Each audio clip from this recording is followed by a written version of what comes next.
All right. Hello again, adventurers, and welcome to another exciting episode of D&D Deep Dive, the show where we dive deep into classes, subclasses, and other features of 5th edition Dungeons & Dragons to help you get the most out of your choices. So, today... it's finally here.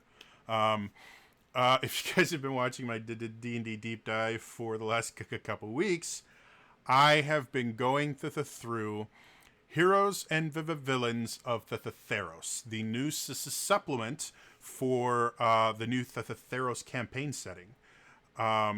Wizards of the Coast put out the Theros campaign setting. Heroes and Villains of the Theros was written by Dael Kingsmill and Jeremy Melul, I believe is the name. I tried so hard to learn it. And it's amazing. It's wonderful. I will have a link in the description so you can pick it up as soon as possible because it's 100% worth it.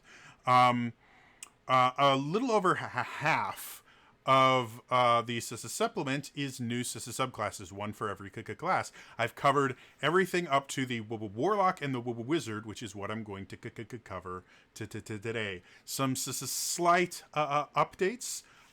First things first, I've mentioned in other videos that Heroes and Villains of the Theros was a Electrum bestseller, which is a really big deal. It is no longer a Electrum. It is a gold bestseller, which is an even bigger deal. It's absolutely fantastic that they were able to sell that many copies, and it's absolutely great. The other update is they've actually released their first update to it. It's version 1.1. You can download it, and you can actually download the 1.0 version as well. So you can kind of see it, and they have a change log, so you can kind of know what things were changed. I've read over the change log, not to toot my own horn here, but a lot of the criticisms that I mentioned in these videos. They seem to have made modifications. Some of them very obvious modifications that just makes sense to me. Some of them I actually suggested in my video. Some of them unique ones that I find really interesting. I'm not going to redo all of the videos. I'm not going to remove the old ones. I make mention that they're going to be updates. But suffice it to say, the 1.1 version is even better. Now, that being said, they did not, in the 1.1 version, or at least according to the changelog, they didn't make any changes to the Warlock. And the only change they made to the Wizard was a minor one that got rid of some extra math that we really don't need in 5th edition in general. It's kind of a holdover to earlier editions where there's lots of floating modifiers. So that's the only change. So if I forget to mention it, one of the wizard abilities has a slight modification, but it's really just removing some math. The effect is effectively this is the same. So I am going to the Warlock and the Wizard.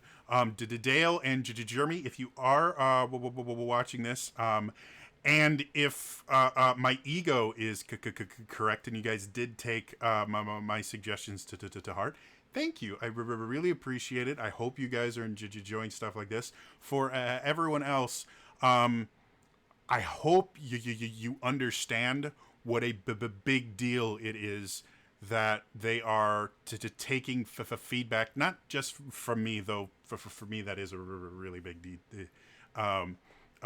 deal.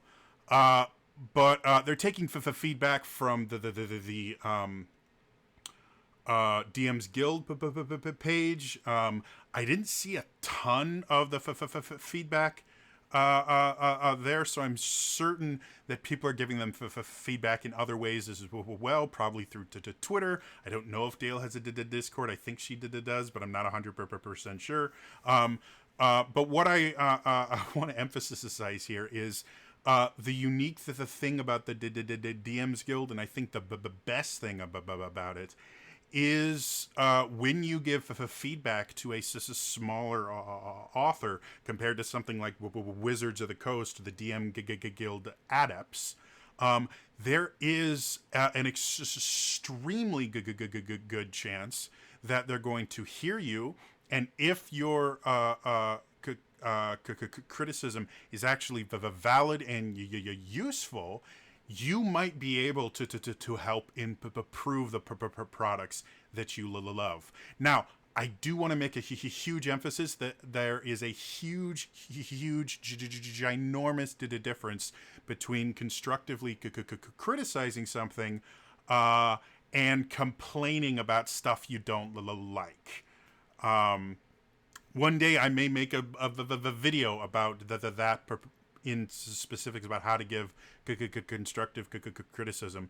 But I don't want people to think that just because you've complained about something in a product that they have some sort of obligation to listen to you and to change things for you. That's not what I'm saying. What I'm saying is learn the game, learn the system, and if you find something that you like the idea of or something, but it's not going to work at your table, or it's not quite balanced enough, reach out to the author if they provide a way to do that, and talk to them. Don't tell them how to fix it, though some could say that's kind of what I did.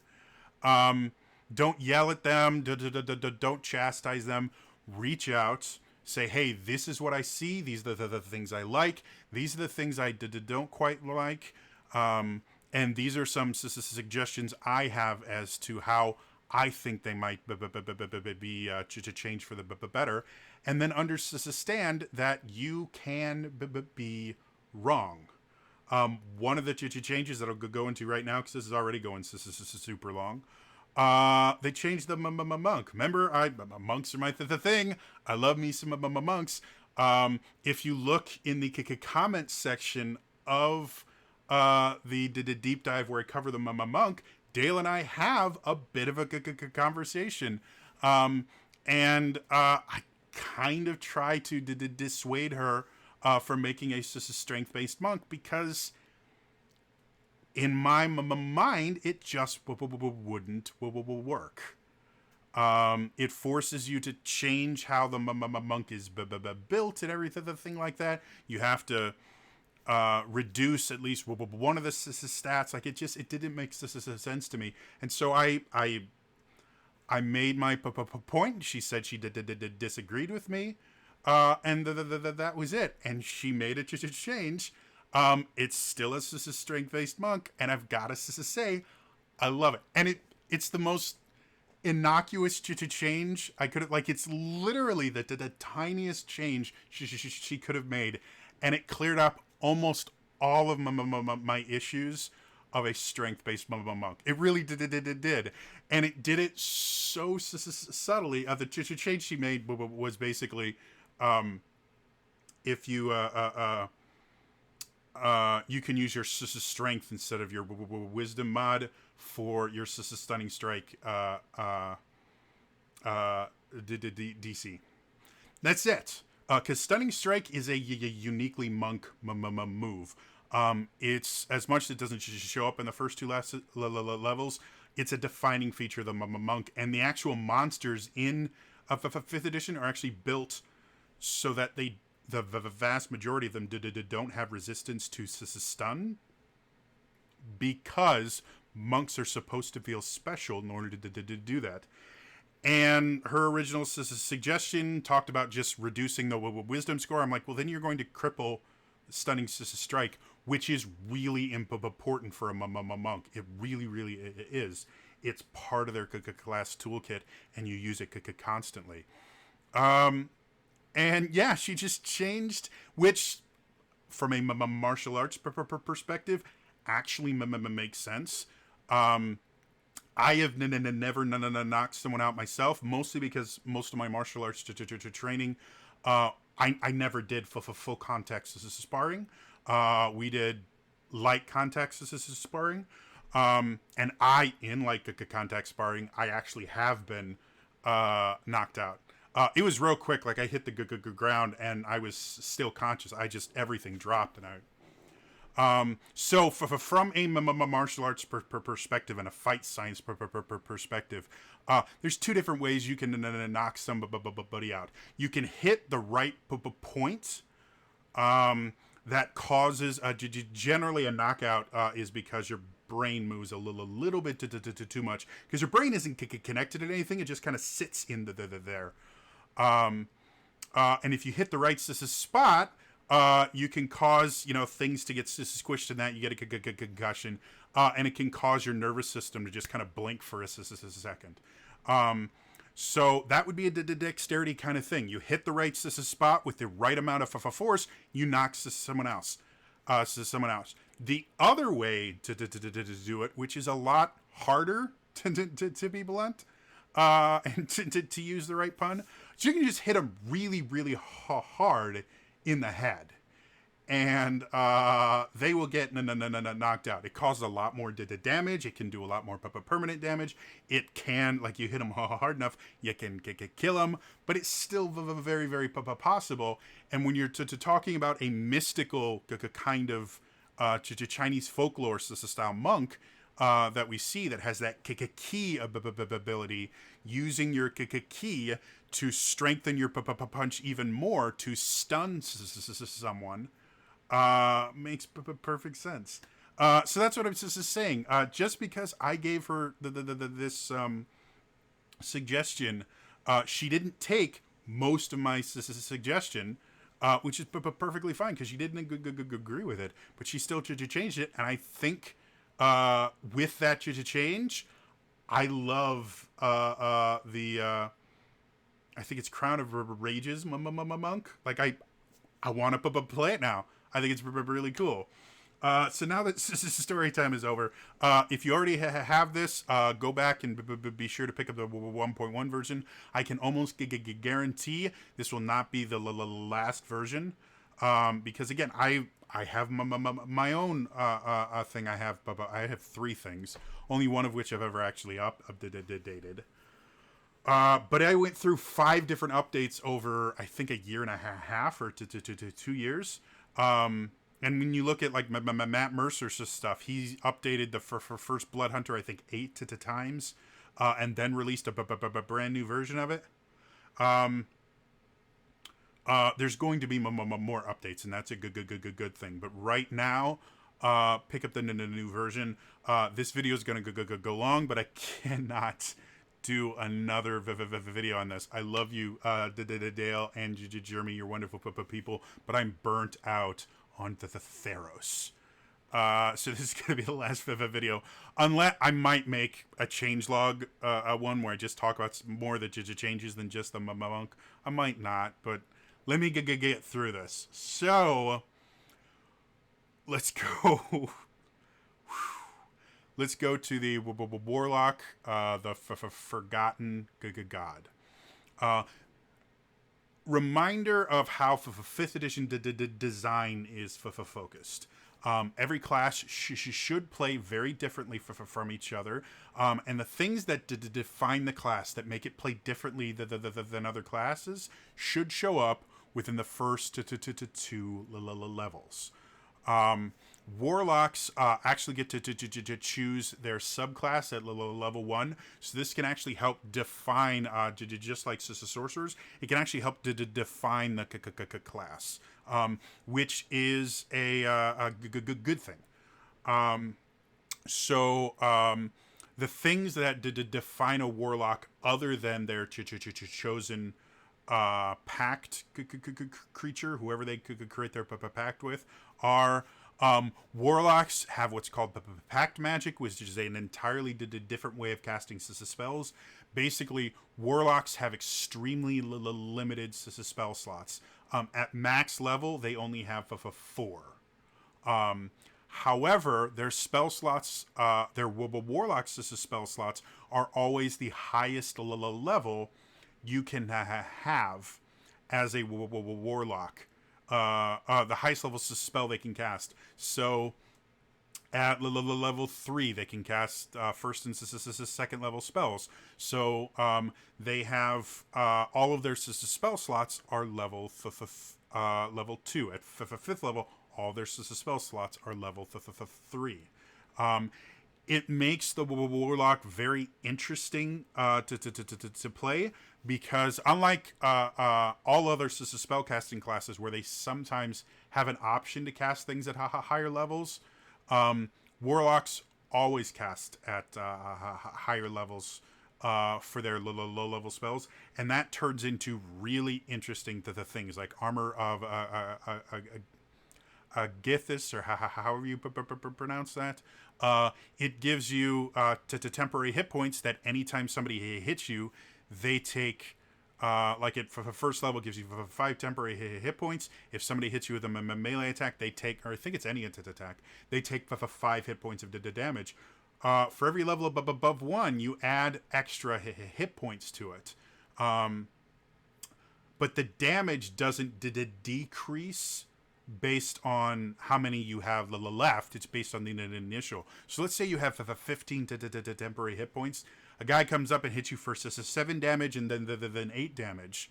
Well, that's 15, so it goes through all your temporary hit points. But because they hit you twice while you still had those temporary hit points, they take 15 damage twice.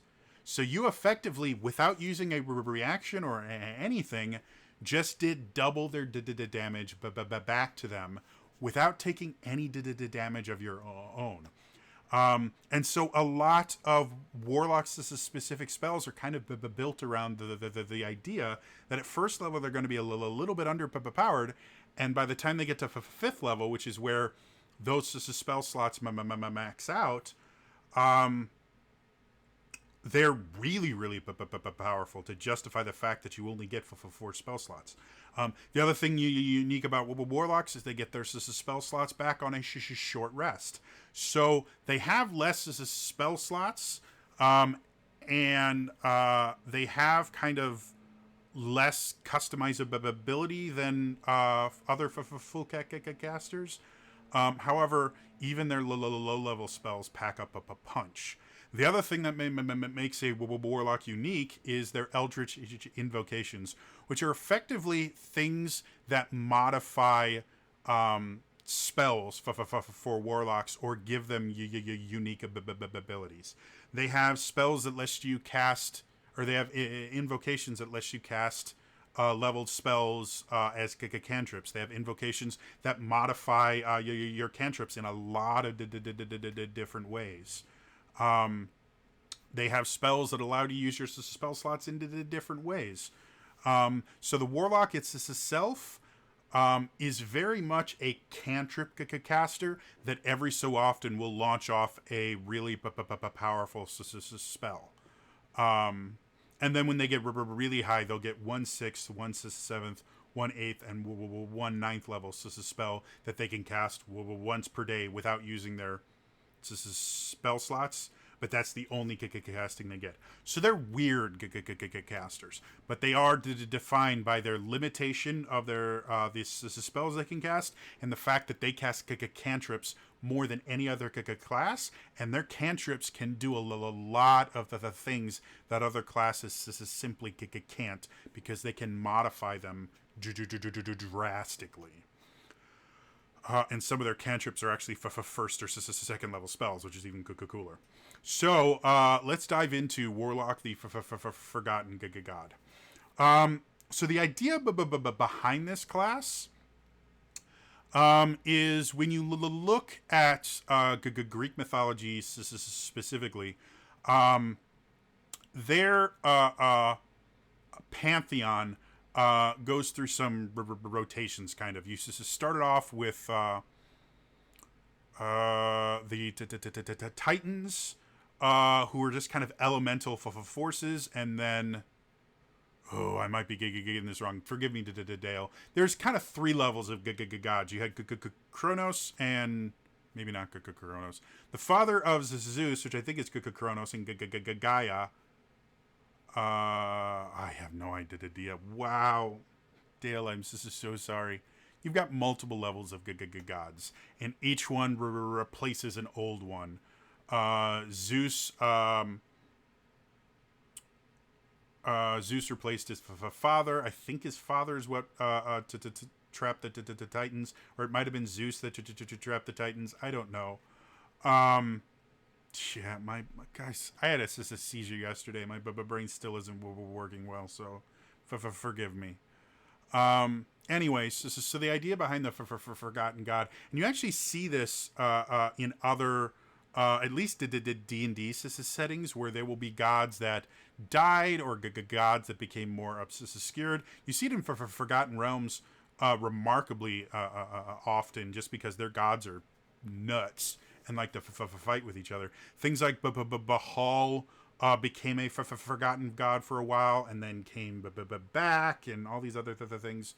The relationship between a Monitor and Lathander.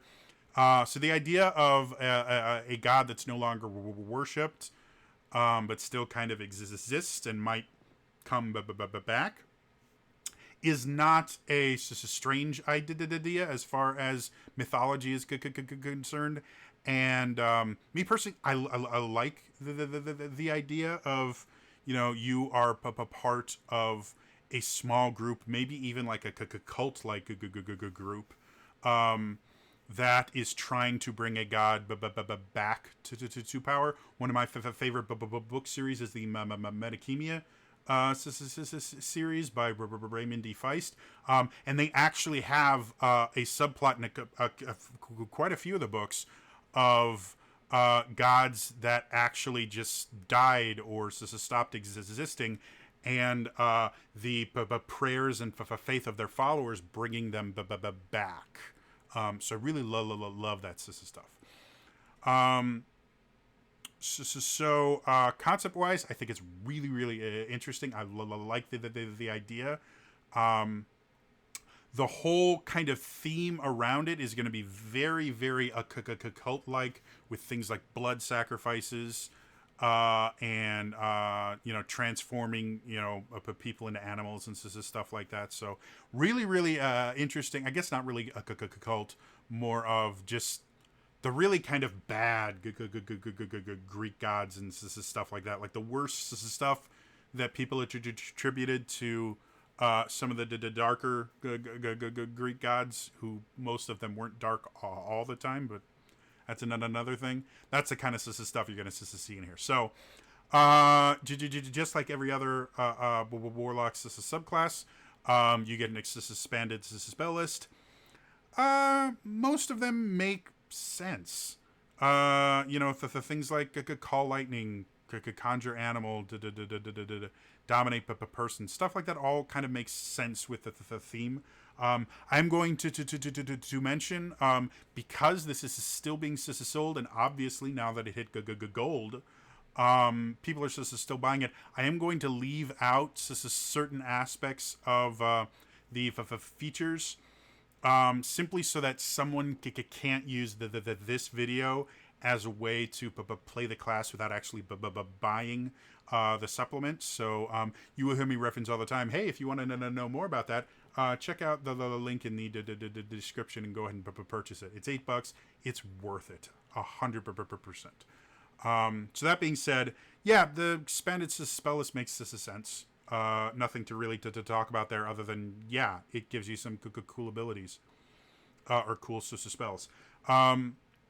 Blood Tithe is the first level ability. In Dael's video about this, she was really, really proud of this feature. And if I'm being 100% honest, I have actually been trying to design a class that uses kind of a similar feature,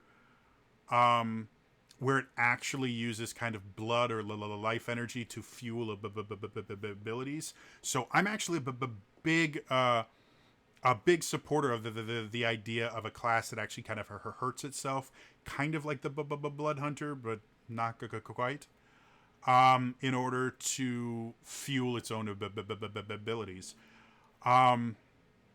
So the idea behind it, I like. However, the actual execution, I think, really unbalances the Warlock class, simply because the basics of it is, as a bonus action, you can basically make a blood sacrifice to get more spell slots to cast spells. They have Dael has clarified in the comment section in the DMs Guild that this doesn't give you extra Pact magics as spell slots, where they're always the highest level you can get. No, these give you very specific spell slots that are of a specific level, which is not something that Warlocks generally have access to. So right off the back, this is vastly changing how Warlocks work, because now we're giving them spell slots that aren't part of their Pact magic. The actual way you do it, I think it's a really interesting thing. There's two ways to do it. One, you can sacrifice your own blood, where you basically roll your hit dice for the level of the spell. So, like, if you want to cast a second level spell, you would roll 2 of your Warlock hit dice. You don't you use them up or anything like that. You can just you use the hit dice number, I guess, the type of die that a hit dice is. So you roll that, you take that many hit points of damage, and you have this as a spell slot as a bonus action. Meaning, again, when we go to action economy, you always want to be using as many of your actions as possible, because in 5th edition, whichever side has more actions has a distinct advantage. So this is letting you use your bonus action to give you a spell more likely than not you're going to cast with your action. So in that aspect, it works really well. And I like the idea of kind of, stabbing yourself to cast as a spell. You actually see it in some video games and the things like that, where you can, if you're running out of magic points, you can cast spells with your hit points. And I like that. However, the issue comes, and you can create up to, I believe it's 5th level.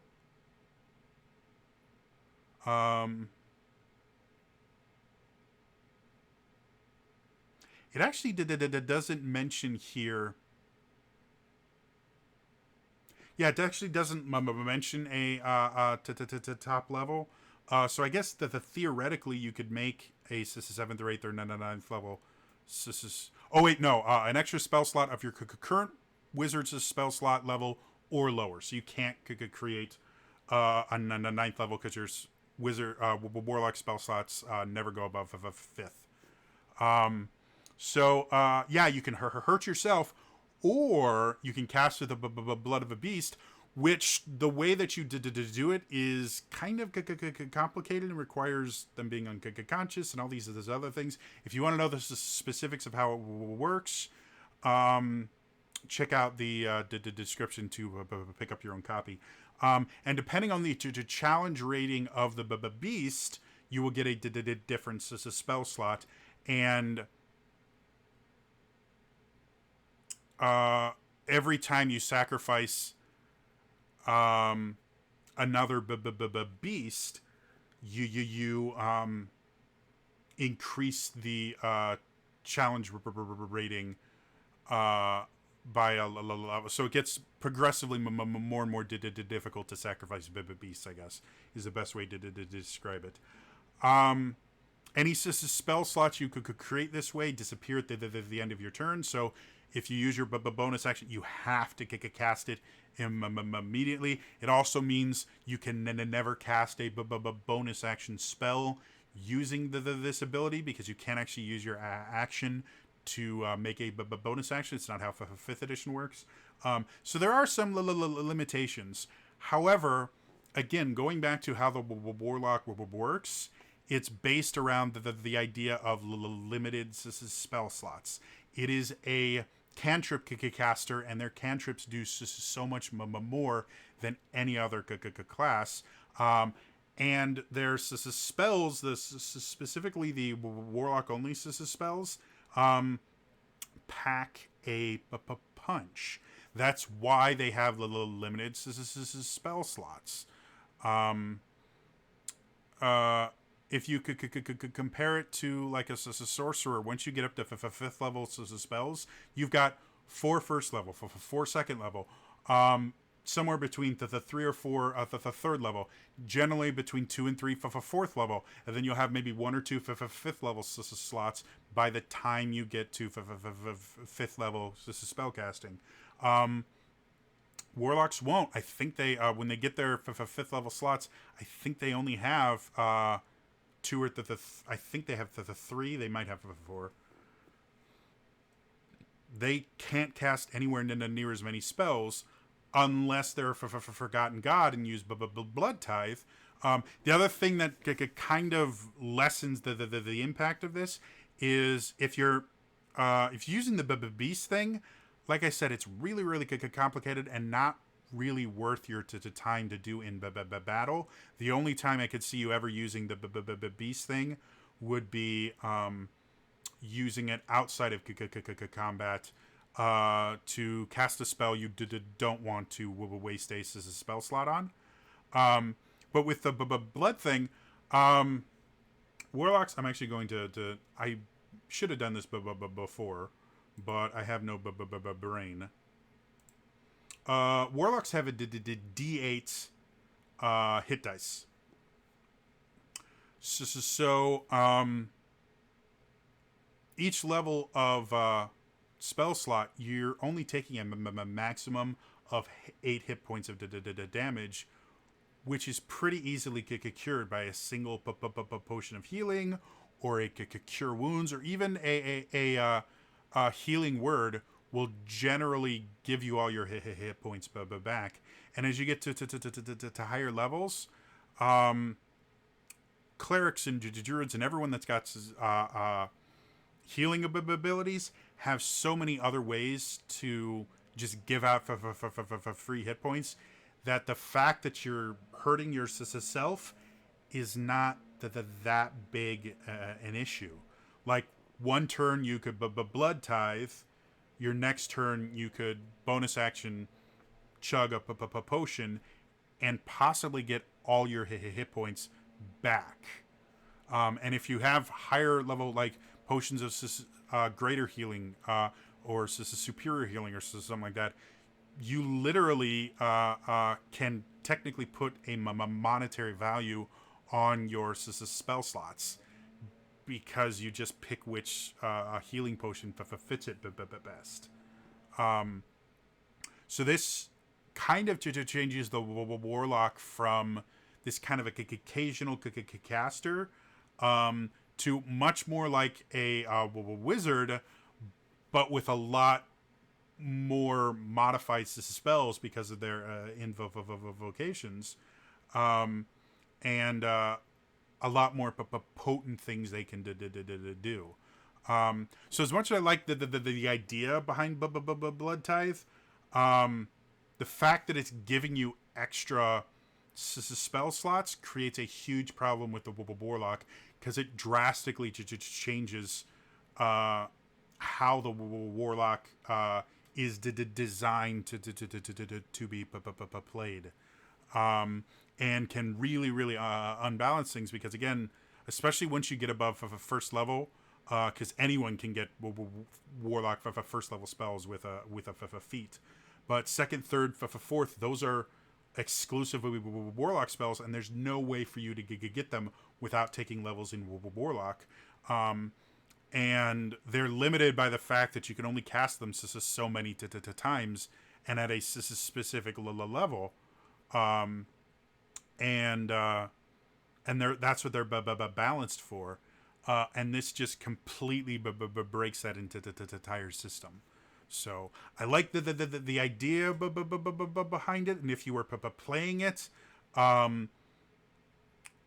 it would be in your best interest to use most of your money on potions, or we'll to talk about something else that makes potions significantly easier to get.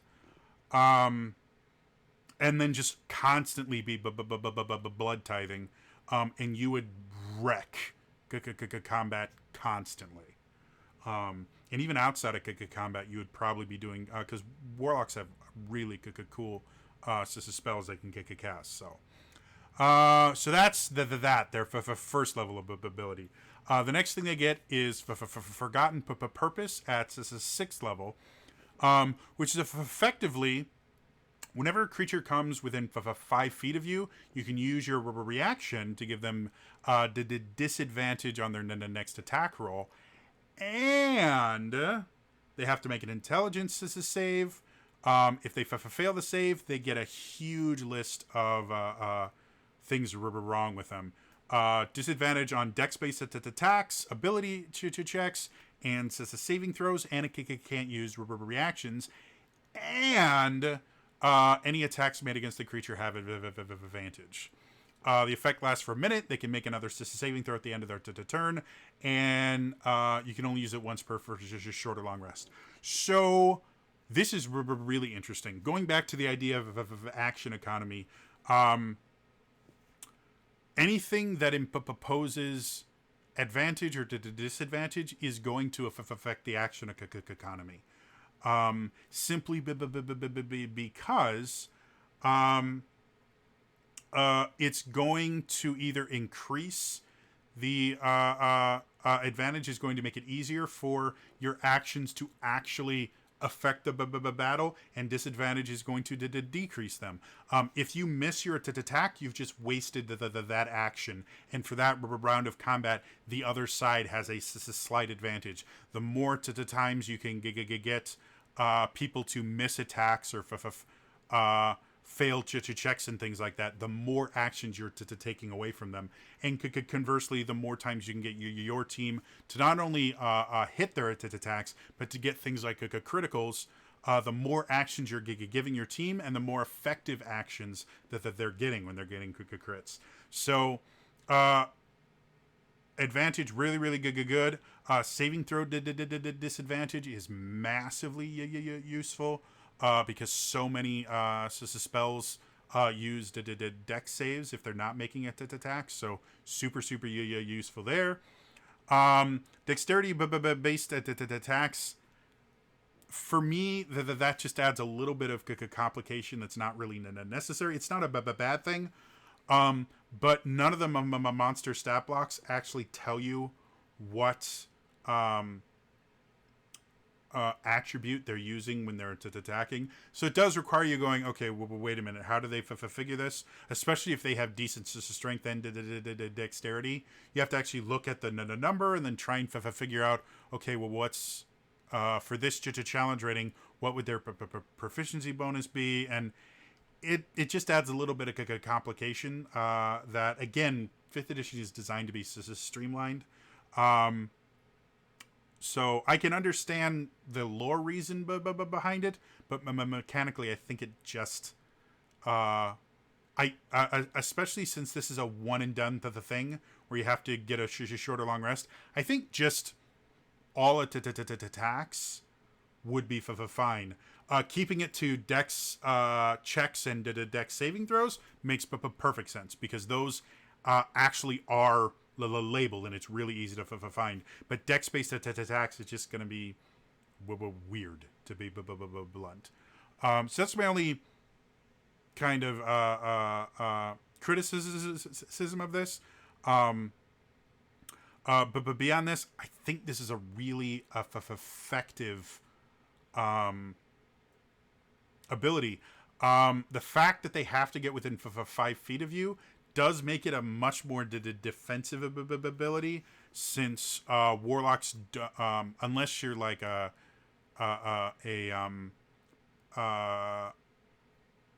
what's it called? Hexblade, Pact of the Hex Blade. You're generally not getting that close to creatures, and with the fact that you can actually modify your Eldritch Blast to push people back, it if you're playing your Warlock right, you can stay out of melee range pretty effectively. So I don't see a different way to implement. Like, the way it's implemented here is really good. I'm just not sure. Like, you kind of almost have to put yourself in harm's way in order to make this effective. But when it is effective, it's super effective. Because again, it changes this is so much and poses so many things. So I think this is another one that especially with how limited it is in its use. I think this is another kind of ability that I could see it more being you get so many uses before a short or long rest. Probably not to tie to your charisma, because that would just give you too many. But probably, like, right at 6th level you get to 2, and then maybe at like 14th level you get a third use of it. Would kind of makes this a sense, and give it a little bit more impact. Yeah. Like I said, I probably have to see how that balances, but overall, yeah, putting yourself in the harm's way to really disadvantage a creature is a really cool way to play a warlock. 10th level is really specific. It's called Primordial Protection, and you gain resistance to a choice of damage: fire, cold, lightning, psychic, or necrotic. Super easy. This is super simple, and resistance is always useful. Yeah, nothing more to say about it. 14th level is Succumb To Nature, which again is another thing that I think is really interesting. However, it's really complicated. And because of how complicated it becomes, it feels really out of place in 5th edition. But let's actually to talk about it. As an action, you can force each humanoid creature you choose within 20 feet of you to make an intelligence save. And on a failed save, they basically start changing into different creatures, which is interesting. It lasts for a minute, and at the end of each of their turns, they make another intelligence save. And each time they fail a save, it changes how it works, which is where it starts getting confusing. The first thing it does is effectively to turn the creature into a bear.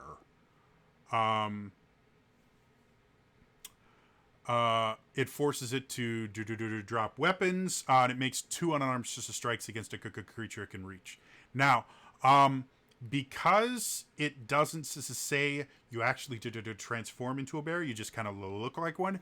You're still using the humanoid's stats, which means an unarmed strike from someone that is not a monk is 1 plus your strength modifier. That's it.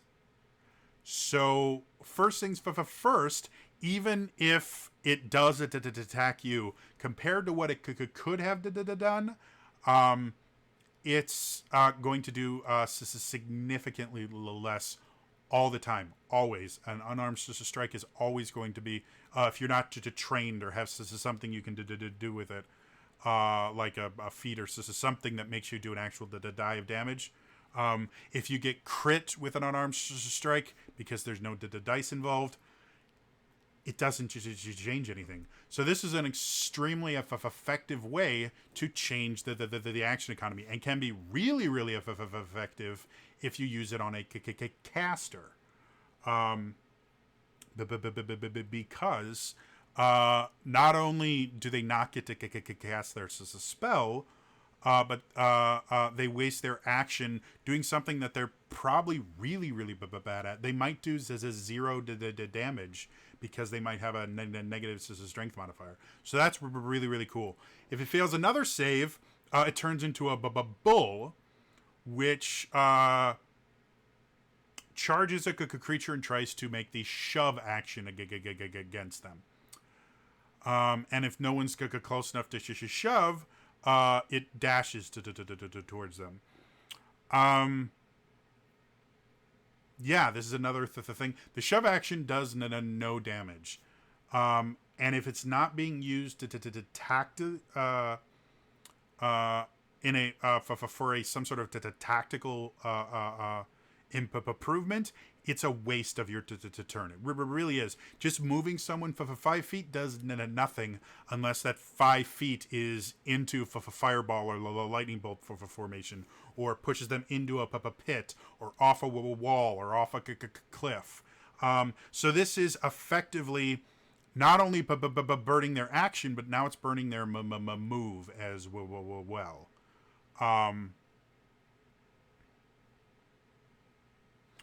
And all of these are using the turn up anyway, but yeah. The third one, it turns into a pig and runs away. And again, if it fails 3 times, it can't make any more saves. It just stays a pig for a minute, meaning they're effectively out of combat. Unless you're in a closed space, it's where it can't actually leave. It will continue running for a full minute, which means by the time combat is over, it's possibly over 1,000 feet away. It could have run off a cliff. Who knows? It's effectively out of combat from the 3 saves. It's a one and done thing. You have to do a little long rest. Like I said, this is a very, very powerful ability. For a 14th level ability, this is just extremely powerful, because it's as many humanoid creatures you want within 20 feet, so you don't have to worry about affecting your allies. Intelligence, other than like wizards, intelligence is not a stat that a lot of humanoids at least specialize in.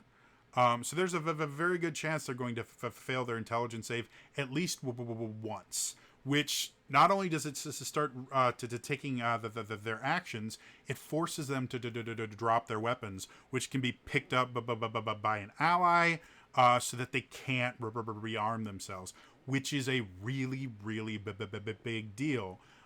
Getting rid of melee weapons on a really powerful humanoid can change the tide, where they might be doing 3d6 damage with a great axe, but now will only do like 5 damage with an unarmed strike, and can't multi-attack an unarmed strike because it's not on their sheet to do that. So that's a really big deal.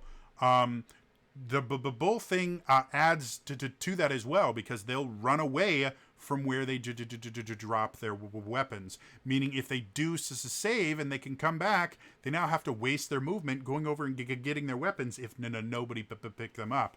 And then the pig thing, yeah, they're just gone.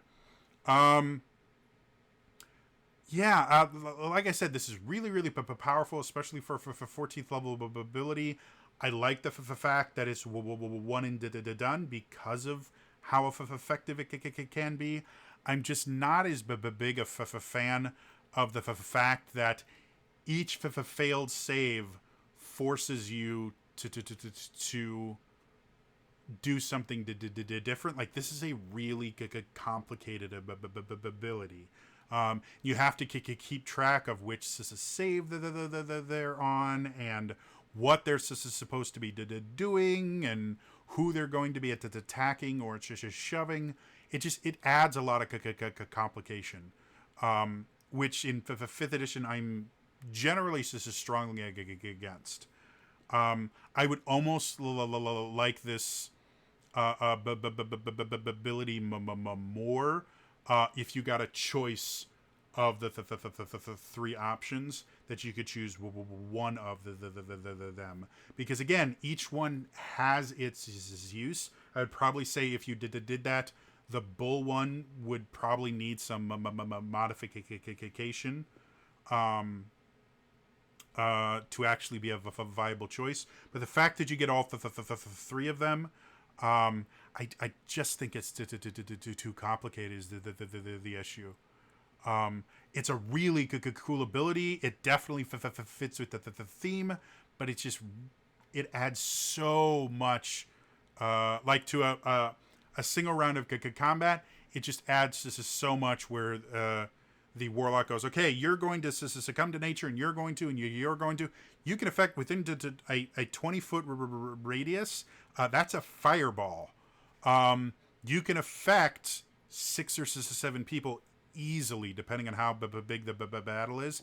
Every one of them, you have to keep track of how many saves they've made, which level they're at, which isn't quite as bad since it all happens at the same time, but it's cool, just a little more complicated than I'd like. So overall, I like the idea of the Warlock for Forgotten God. I think it's really interesting. I think Blood Tithe is just doesn't fit with the idea of the Warlock. Giving them extra spell slots goes against how the Warlock was built.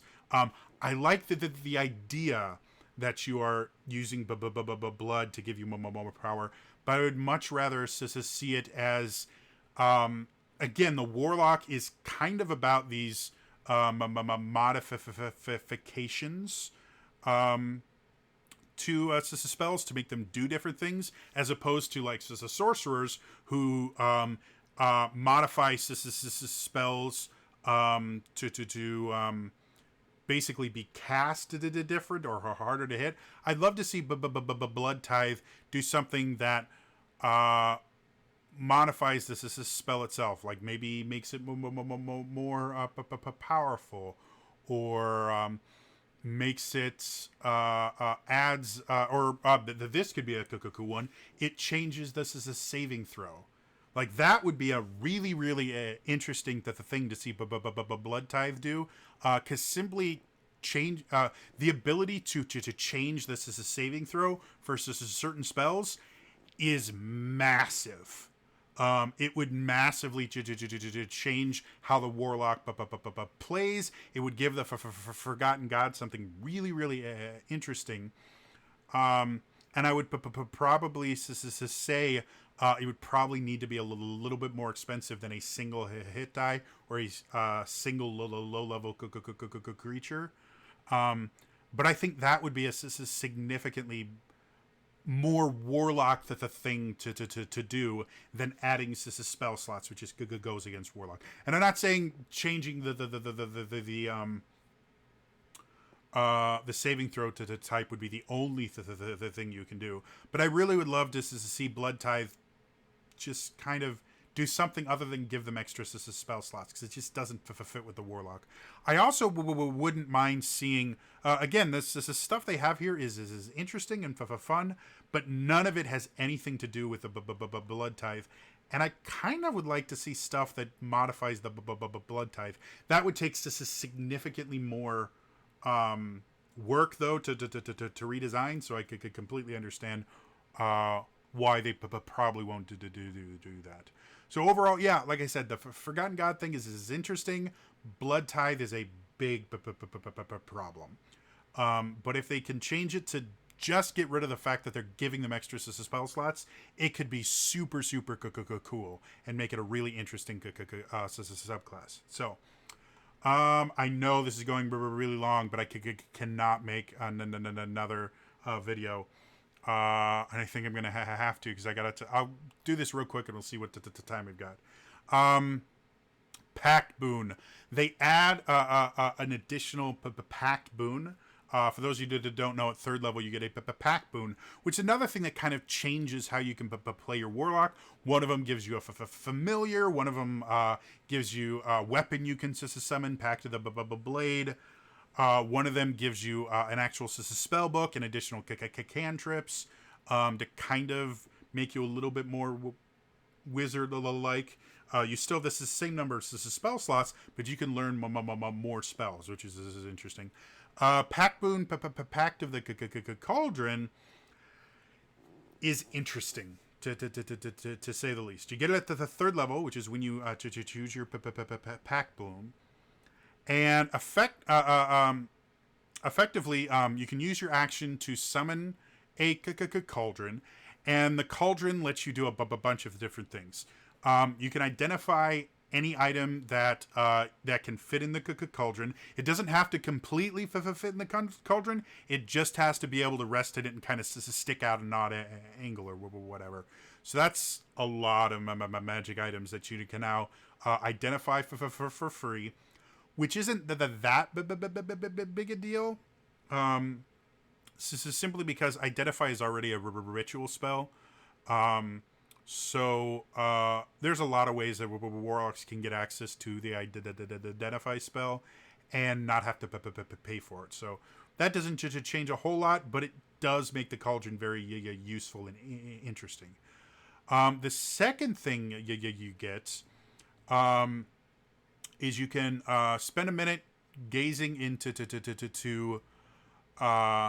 the Cauldron itself, and you effectively get a divination spell. You can cast it once between long rests, and that kind of is how this whole Cauldron Pact works, because they also add an invocation for it. But what it is, kind of like the Blood Tithe, is effectively giving Warlocks more spell slots. They can cast more spells, which again doesn't really fit the Warlock class. Yes, they do have things like Mask of Many Faces, which allows you to cast Disguise as a self as a cantrip, which is normally a 1st level. So they do have invocations that give you low-level spells that you can cast as cantrips, but that's really all it does. Divination is a 4th level spell, and as much as a lot of people will say, well, there's literally no combat benefit to divination, especially since it takes you a minute to cast it using the Cauldron. Yes, there is. I've mentioned this many times before. Knowledge is power in D&D. If you know what you're doing, you can change the tide of a lot of battles. You can change a ton.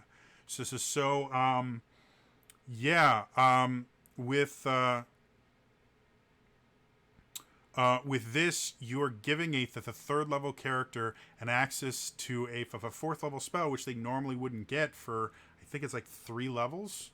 Let me look.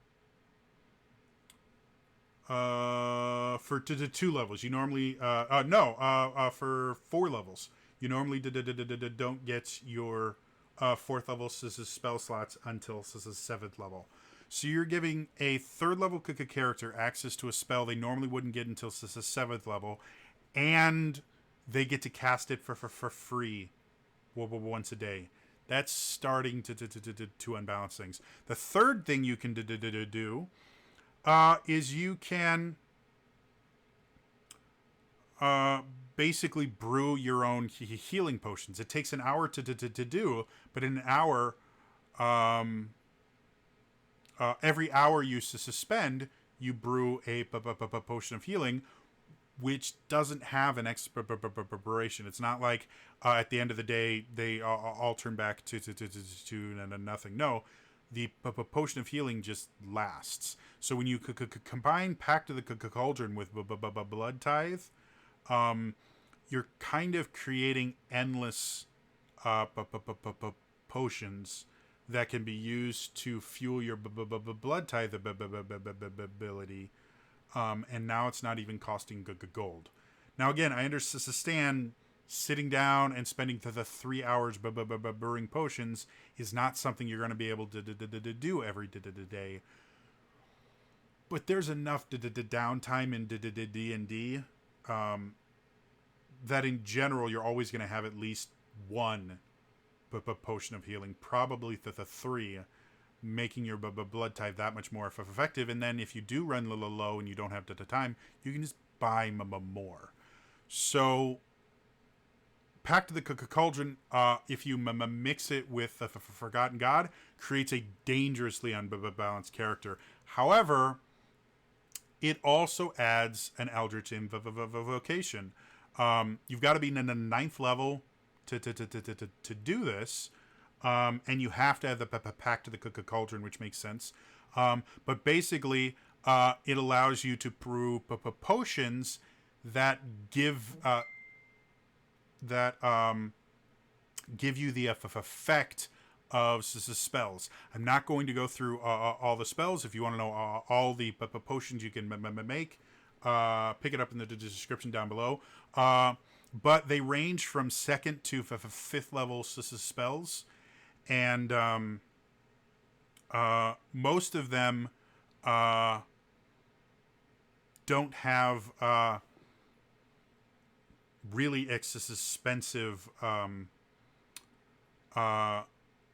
material components. You actually have to have, like, for one of them, you need fur or feather of the animal that you want to kind of imbue the potion with. It's not really difficult to get, like a bear's fur or an eagle's feather. Like, that's not an incredibly difficult thing to find. Especially in, like, a society that hunts, like, people hunt bears. Bear fur is really, really warm. So thinking that you could go to local tannery and buy bear fur is not outside the question. Getting bull's fur, again, if a town has a dairy, they've got bulls. And since you don't need to kill the bull to get it, like, super simple. So not only do they are they remarkably simple to brew. They only take an hour to brew. Again, because you can support up to 3 potions.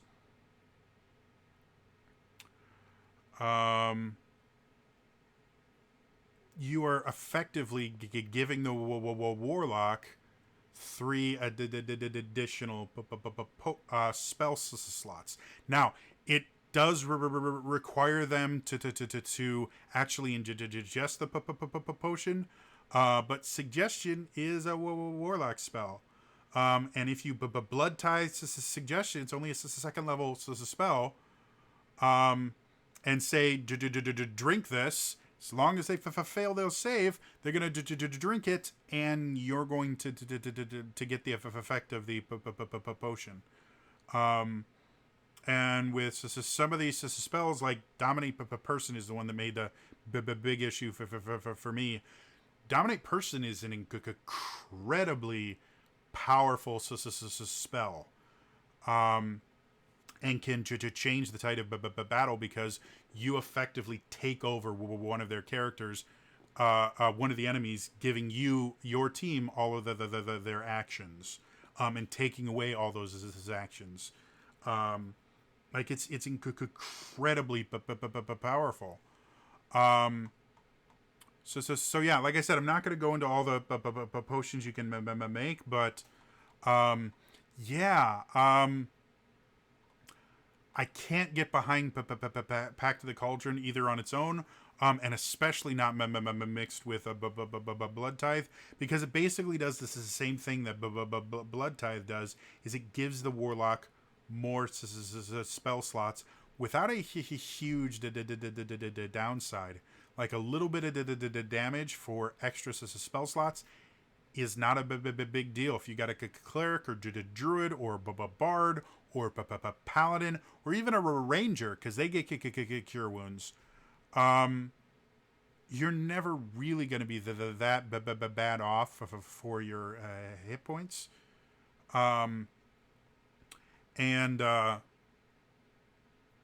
That's going to put you at such a distinct advantage over other warlocks, first of all, and a lot of other spellcasters, since again warlock spells are really different and really interesting because they're designed to be very limited in how much you can cast them. And part of being a warlock is having to choose which spells you use your very limited number of spell slots for.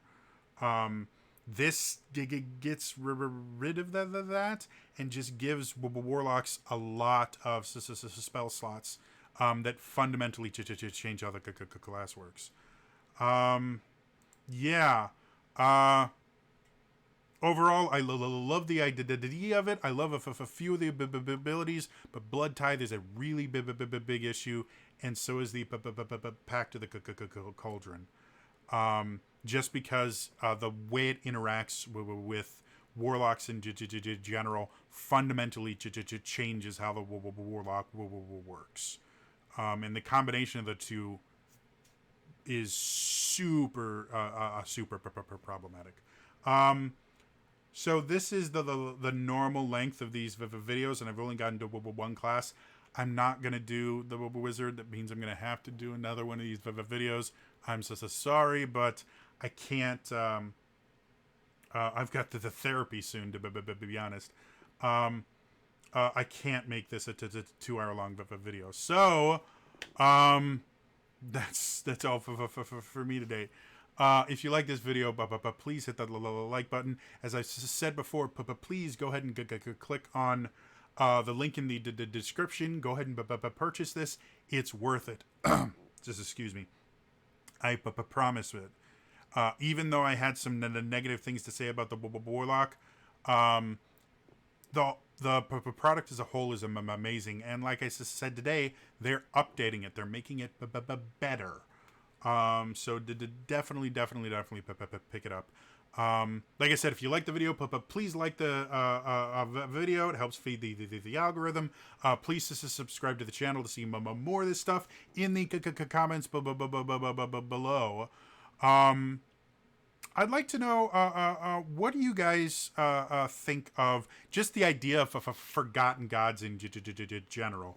Do you like the idea of, you know, the deity that kind of fell out of favor and is now hidden away somewhere, or maybe it did something wrong and got locked away, and, you know, through warlock magic someone was able to connect with them? Do you like all of your gods to have their own defined portfolios and always be where they're supposed to be? Let me know in the comments down below. Otherwise, that's all for me today, and I will see you guys next time, all right? Bye-bye.